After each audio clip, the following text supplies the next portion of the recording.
Aku sedang duduk santai menunggu bakso yang sedang kupesan ketika kulihat Bu Arini dan Bu Yayu, keduanya guru SD ku, kerepotan membawa barang-barang yang begitu banyak. Kutawarkan diri untuk membantu mereka. Mereka menuju ke gedung tingkat 3. Sampai di sana sudah banyak orang, namun mereka mengacuhkan senyumku. Aku disuruh duduk lesehan. Begitu banyak makanan dan minuman yang disajikan padaku, juga tamu yang lain.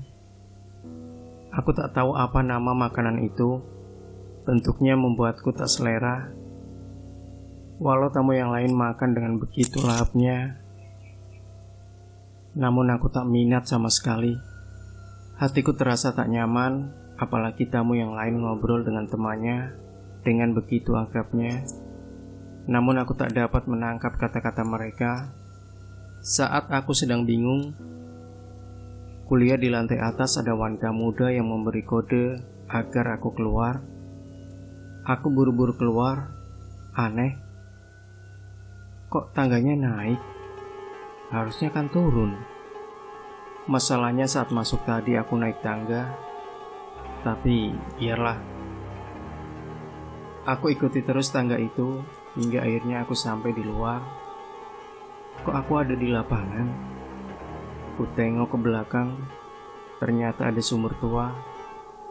Aku baru saja keluar dari sumur tua. Aku bingung dengan anakku Vino. Susah sekali disuruh makan. Mungkin karena sedang sakit, dia maunya dibelikan bakso. Daripada Vino tidak mau makan, habis maghrib aku buru-buru beli bakso di depan lapangan di desaku. Saat aku sedang menunggu pesananku, kulihat Bu Arini dan Bu Yayu lewat di jalan depanku. Mereka berdua mencincing 2 plastik resek ukuran besar dan gulungan tikar. Mereka terlihat kewalahan. Bu Arini, Bu Yayu, dari mana? Aku berlari mendekati mereka. Mereka menolehku sambil tersenyum. Sini Bu, aku bawakan. Ibu mau kemana? Aku mengambil gulungan tikar dari tangan mereka. Mereka hanya menunjuk ke suatu tempat. Sambil membawa 2 gulungan tikar itu, aku mengikuti mereka.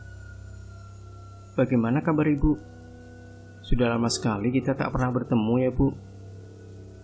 Aku mengajak bicara mereka, tapi mereka hanya menoleh sambil tersenyum. Aneh, kenapa mereka tak mau bicara denganku? Apa mereka sakit hati karena aku tak pernah mengunjunginya? Entahlah. Aku terus saja mengikuti mereka yang berjalan dengan begitu cepatnya. Sampai-sampai aku setengah berlari. Keringat deras meluncur dari sekujur tubuhku. Hampir saja aku tinggalkan mereka, tapi rasa-rasanya kurang sopan. Maka aku putuskan untuk tetap membantu membawakan barang mereka sampai ke tempat tujuan. Kami memasuki gedung menuju ke tangga. Setelah sampai di lantai 3, pintu di depan kami terbuka. Kami segera masuk. Di dalam sudah ada banyak orang yang duduk sambil ngobrol-ngobrol dengan begitu akrabnya. Tapi aku tak dapat menangkap kata-kata mereka. Suara mereka mendengung seperti tawon. Cuek sajalah. Yang penting ku ikuti Bu Arini dan Bu Yayu yang menuju ke sudut ruangan. Bu Arini memberi kode agar aku meletakkan bawaanku dan menyuruhku duduk.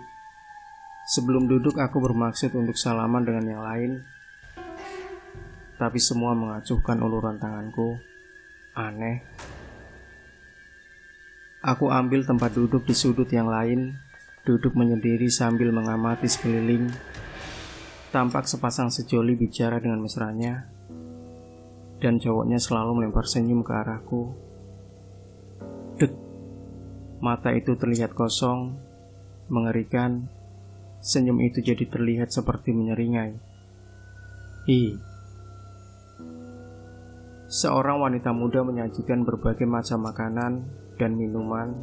Kulihat makanan itu, kotak-kotak seperti tahu lamongan, tapi warnanya merah muda. Apa tahu dimasak pakai cabai merah ya? tapi warnanya terlalu muda. Entahlah, yang jelas aku tak minat dengan makanan itu. Walau perut ini keroncongan kelaparan, aku tak akan makan makanan yang aneh itu. Minumannya juga merah muda. Kupikir es kelapa muda dikasih buah naga, tapi kok nggak ada kelapa mudanya. Adanya kecil-kecil panjang warna merah muda. Apa itu? Ada roti brownies, lapis legit juga yang lain. Minumannya ada warna coklat, mungkin susu coklat. Ada juga yang hijau seperti jus alpukat. Tapi warna-warna dari minuman dan makanan itu tampak buram. Entahlah, aku geli melihat semua makanan dan minuman itu. Tapi sepasang sejoli itu, juga tamu yang lain, tampak begitu lahapnya menyantap makanan dan minuman itu. Tiba-tiba Roni, keponakanku bersama 5 temannya muncul dan duduk di sampingku. "Ron, ngapain kamu kesini?" Aku bingung bagaimana dia bisa menyusul ke sini. Gak tahu bule, aku juga bingung. Kok tiba-tiba sudah sampai sini? Roni tolah-toleh mengamati keadaan sekeliling. Pelayan muda tadi menyajikan 6 gelas minuman yang berwarna merah muda dan 6 minuman yang berwarna coklat. Kulihat salah satu teman Roni mengangkat salah satu minuman yang merah muda dan berniat meminumnya. "Tunggu, jangan diminum." Aku buru-buru mencegahnya. "Kenapa? Aku sangat haus." Dia protes. Aku curiga tempat apa ini. Aku mengamati sekeliling. Alah, curiga-curiga segala. Ada makanan dan minuman enak, ya disantap, kata dia siap meminum. "Kamu dibilangin ngeyel," kataku sambil mendorong gelas itu hingga jatuh dan isinya tumpah. Dia terlihat sangat marah. Tatapannya menancap sampai ke ulu hatiku. Aku tak peduli, yang jelas aku merasa ada yang aneh. Dan aku merasa bertanggung jawab atas keselamatan Roni dan kelima temannya. Jangan ada yang makan juga minum. Kalau kalian melanggar, tanggung sendiri akibatnya, ancamku pada mereka. Mereka termasuk yang tadi ngeyel, mengangguk-angguk menuruti perintahku. Aku melihat-lihat loteng. Di lantai 2, dekat tangga, kulihat perempuan muda, rambut dikepang 2 pakai kaos ketat warna putih, kombinasi merah muda di lengannya. Dia memberi kode padaku agar kami keluar. Gerak bibirnya kuperhatikan mengucapkan,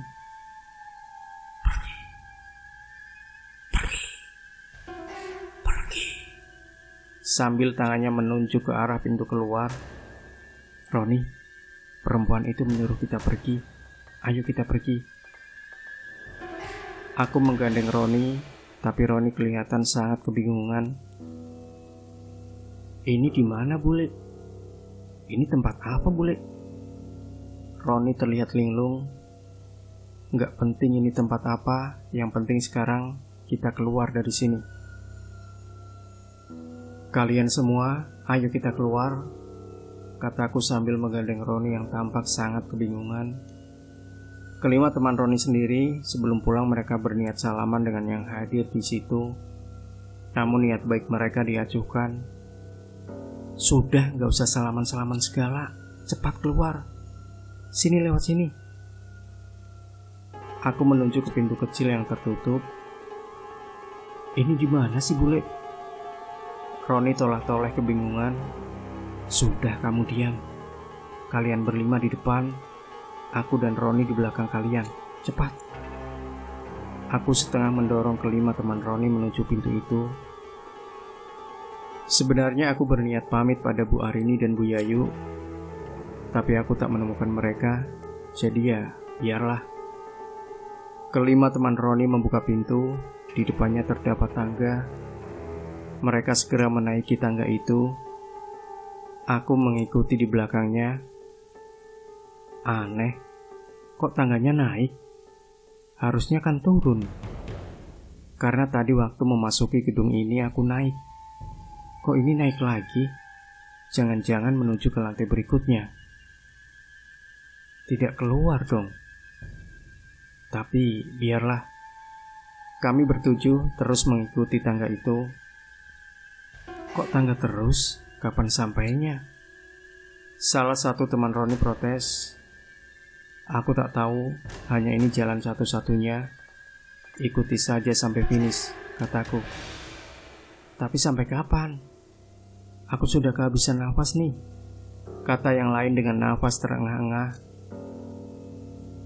Jangan berhenti di tengah jalan. Jalan terus sampai ke tempat tujuan, kataku tegas. Tempat tujuannya di mana? Masih lama enggak? Kata dia lagi. Aku tak tahu. Yang jelas kita jalan terus. Ayo, jangan putus asa. Aku menyemangati mereka. Pada tangga ke-17, kalau aku tidak salah hitung, kami melihat cahaya bulan. Itu ada bulan. Kita hampir sampai. Teriak salah satu teman Roni kegirangan. Dengan penuh semangat, mereka berlari menaiki tangga. Akhirnya, kami sampai di luar. Kami sampai di tanah lapang. Roni dan kelima temannya berbaring sambil memandang bulan. Mereka tampak kelelahan. Aku mengamati sekeliling, ku tengok ke belakang. Tampak sebuah sumur tua. Sumur itu tertutup rerumputan. Sudah tidak begitu kelihatan. Jadi, tadi kami bertujuh baru saja keluar dari sumur tua itu. Aku menoleh ke kanan, kiri, depan juga ke belakang. Kulihat menara itu, kulihat persawahan itu, kulihat juga warung bakso, tempat tadi aku beli bakso. Kalau melihat sekeliling, aku merasa ada di lapangan. Lapangan desaku sendiri. Tapi kok ada sumur tua? Memangnya di lapangan desaku ada sumur tuanya? Hei, kalian bangun. Ayo kita ke arah gerobak bakso itu. Kita harus pergi dari sini secepatnya. Aku membangunkan mereka. Aku berniat jalan paling depan. Tiba-tiba, aduh. Aku tersandung batu besar. Aku jatuh terduduk. Saat aku menengok kanan dan kiri, kok aku ada di kamarku sendiri? Jadi tadi aku bermimpi. Mimpi yang sangat aneh, apa menuju ke dunia tak nyata? Entahlah. Kamu semalam kenapa? Katanya mau beli bakso, habis sholat maghrib langsung tidur nyenyak sekali. Dibangunkan tidak bergerak sama sekali. Sampai-sampai kami tidak sholat isya, kata suamiku. Apa iya? Aku masih bingung dengan semua ini. Iya, dahi kamu tidak panas. Berarti kamu baik-baik saja, kata suamiku sambil menyentuh dahiku. Iya, aku memang baik-baik saja. Ini sudah subuh apa belum? Tanyaku. Tadi sudah azan subuh. Sana kamu sholat dulu. Semalam kamu aneh sekali. Bisa tidurnya nyenyak sekali. Tidak bergerak sama sekali. Aku sampai bingung, kata suamiku lagi. Aku hanya tersenyum sambil menuju kamar mandi untuk ambil wudhu. Pagi harinya, aku tanya pada orang tua yang asli orang desaku. Kata beliau, memang benar kalau di lapangan desaku, sudut antara selatan barat, ada sebuah sumur tua, sumur keramat. Mengenai Ibu Arini dan Ibu Yayu, mereka berdua sudah meninggal beberapa tahun yang lalu. Lalu siapa yang kutemui dalam mimpiku itu? Apakah sukmanya mereka, atau makhluk dari dunia lain yang menyerupai mereka, agar aku mengikutinya? Entahlah.